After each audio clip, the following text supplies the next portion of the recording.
Hola, saludos cordiales, bienvenidos a un nuevo video.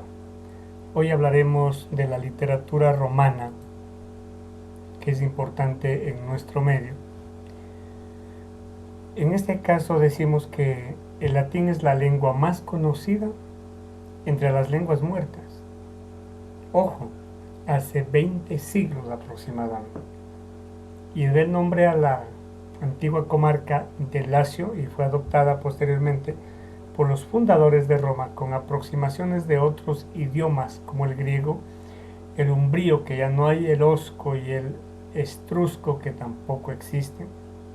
De allí parte los orígenes de Roma, que hubieran ayudado a establecer sobre la cuestión primitiva del latín.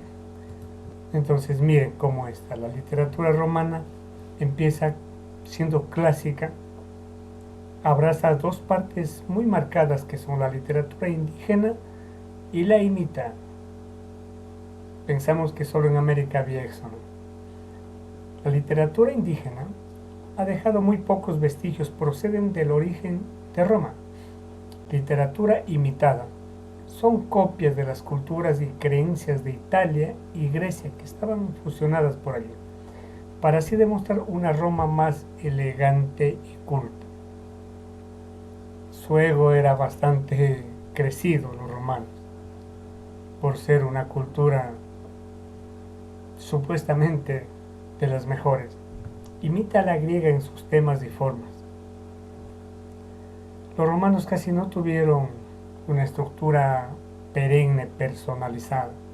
Siempre vieron al otro, de pronto, quién es, ¿no es cierto? Pero esto no significa que carezca de originalidad.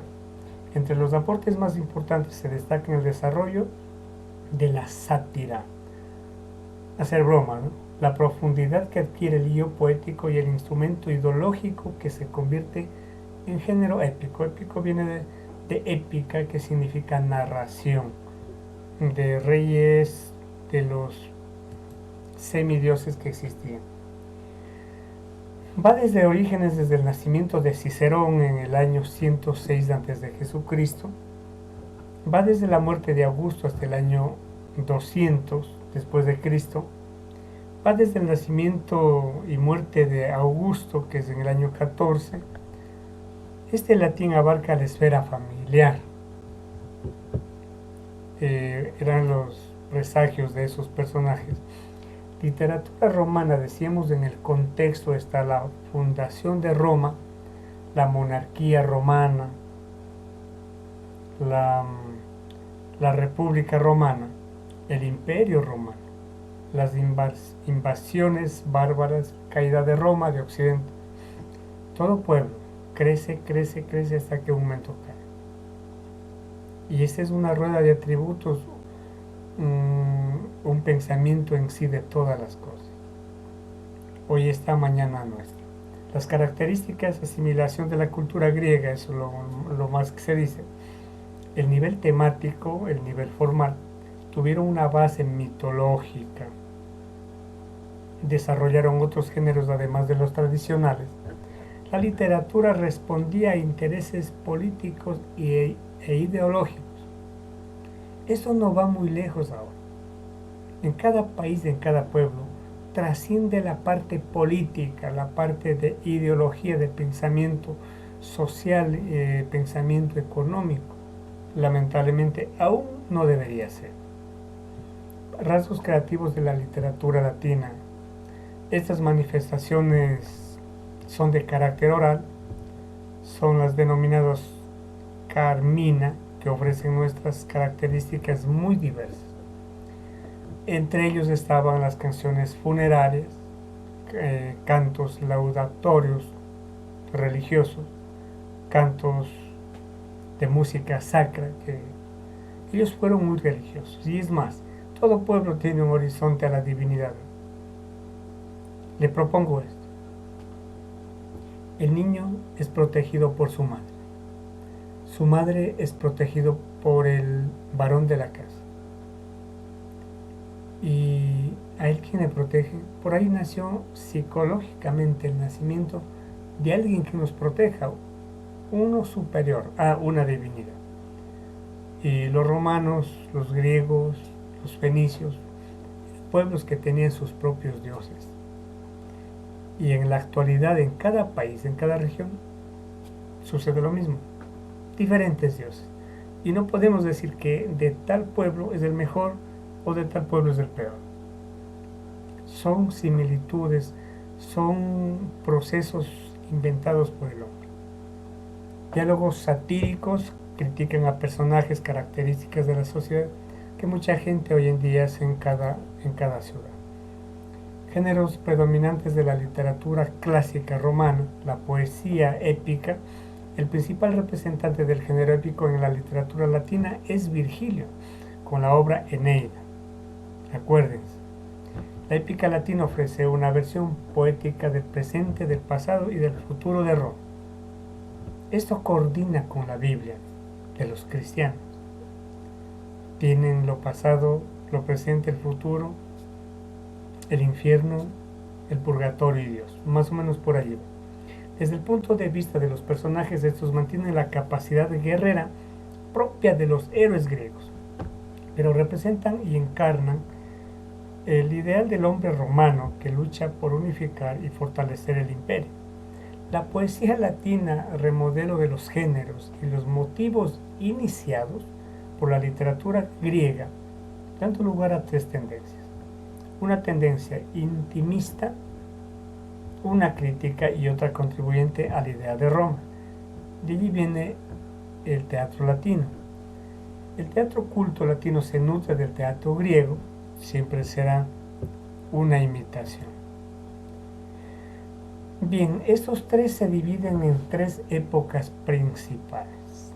La época republicana, del siglo III a.C. a la literatura latina es básica e imitada de los modelos helénicos de Helena. Época imperial entre la muerte de Julio César en el año 44 a.C. y el siglo III después de Cristo. Constituye la mayor esplendor debido a la extensión del imperio y el origen variado de los escritores. Época paleocristiana, siglo III después de Cristo, llena la literatura de motivos y contenidos religiosos por el auge del cristianismo. Recuerden cuando vino Cristo, de allí empezó el conteo de los años, allí empezó algunos acontecimientos y predominaban el cristianismo por la gran capacidad, el gran personaje que fue Jesucristo, ¿no? Bien, obras importantes está Rómulo y Remo. Según la leyenda, Roma fue fundada en el año 753 a.C. por Rómulo y Remo, ¿no? Virgilio nació en Andes, pueblo de Mantua, en el año 70 a.C. y murió en el año 19 de ese siglo, ¿no? Es poeta épico y bucólico. La Eneida escribió él, poema heroico de síntesis de la Ilíada y de la Odisea, y de Homero, escrito en el genio original del gran poeta latino. Un poco coordina, concuerda. Acá en América Latina, por ejemplo, el realismo social, la denuncia social, todas las obras tenían similitud, y eso pasaba también en Roma y en Grecia.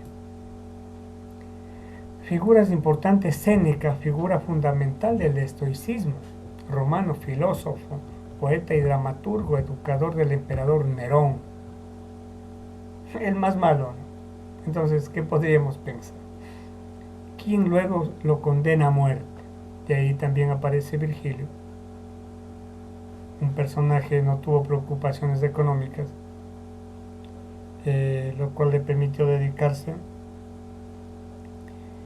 plenamente al estudio y a la literatura. De acuerdo con el momento histórico en que vivía, Virgilio quiso dar una nueva visión poética y trasciende en Roma, ¿no es cierto? Entonces, personajes importantes. También aparece la lírica romana. Horacio en el año 65 nace antes de Jesucristo y muere en el año 8. Poeta lírico y satírico romano, autor de obras maestras de la Edad de Oro de la literatura latina. Y Ovidio, también poeta romano, cuyo talento narrativo, ingenuidad, inteligencia y alegría. Entonces, también aquí aparecen otros. Y aquí en la antigua Roma, La cultura romana tuvo su auge, su origen en la cultura griega, como hemos dicho ya. Eran politeístas. ¿Qué pueblo no es politeísta? ¿Acaso acá en nuestro cristianismo también existen las divinidades aparte de Jesucristo, las vírgenes, los santos, los acompañantes, los arcángeles y todo? Construyeron teatros grandes y circos para divertirse, realizaron muchas obras públicas, calzadas, puentes, acueductos, arcos de triunfo, etc., ¿no? Más o menos aquí es una plaza de Roma que nos ayuda, nos indica cómo se hacía hace muchos siglos, ¿no? Bien, espero que tengas alguna ayuda, una reflexión sobre la vida y la literatura de Roma. Muchas gracias por vernos. Cuídense. Hasta pronto.